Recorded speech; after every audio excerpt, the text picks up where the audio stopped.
All right, let's talk about haunted houses. But I want you to forget everything you think you know. This isn't a story about ghosts jumping out of closets. Nope. This is about a place that acts as a judge, a jury, and an executioner, using nothing but its victims' own memories against them. We're going to break down how that works. This right here, this is the one terrifying rule of the mansion. It's the foundation for everything. See, the lack of sun isn't just about it being dark. It's about stripping away all illusions. Out in the real world, daylight helps us lie to ourselves, right? But in here, what happens to your deepest secrets when you know the dawn is never, ever coming to save you? So let's properly introduce our antagonist. And no, it's not a person, it's not some creature, it's the mansion itself. The story makes a really powerful choice here. The setting isn't just a spooky backdrop, it is the horror. It's an active, thinking, malevolent thing. And the story makes this crucial distinction. The mansion isn't just desolate, it is desolation, you know? It's standing there against the sky, basically in defiance of the sun. It's a physical building that doesn't just hold darkness, it actively creates its own personal, unending midnight. For the 4 people who walk in, this change is instant.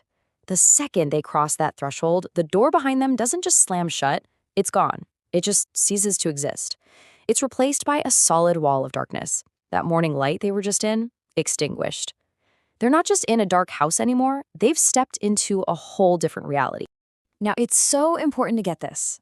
These are not random victims. It feels like the mansion specifically chose them because it knows that every single one of them is carrying a specific hidden guilt, a personal sin, and that sin is about to become the key to their own personal hell.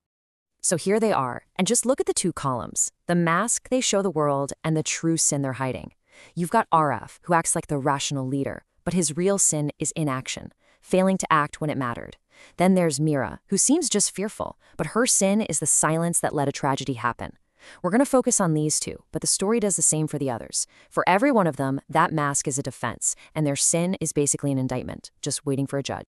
And this is where we start to see what the mansion is really all about. It doesn't need ghosts or monsters. Its methods are way more personal, and honestly, way more cruel. It creates these custom-built trials, forcing each person to face the one truth they've spent their entire life running from. And so it begins. The horror here is never generic. It's surgically precise. A door just appears out of thin air, and on it, a single name, Erav. This isn't an invitation, it's a summons. He's being called to face a nightmare designed specifically for him. This is the accusation that echoes in his room. And it's not spoken by some monster, it's a vision of himself, horribly burned. The mansion has literally weaponized his own conscience, forcing his soul to confess its greatest failure. The horror isn't just in the room, it's coming from inside of him. Just think about how this works. The room itself is a memory, brought to life. The thing he's afraid of isn't the fire, it's his past failure to do something. And the punishment? Oh, it's not death. It's so much worse. It's being forced to relive the consequences of his inaction over and over forever. The mansion doesn't need to kill you, it just makes you face yourself. And then the pattern repeats, which just proves how methodical this thing is. Next up is Mira, whose sin was silence. Her door appears, and her judgment is just as tailored and just as impossible to escape. Her accuser is the ghost of her own mother, a perfect specter of the truth Mira tried so hard to bury. The mansion gets it. For Mira, the ultimate horror isn't some monster. It's the quiet, damning words of the person she failed. Her inaction wasn't an accident. It was a choice.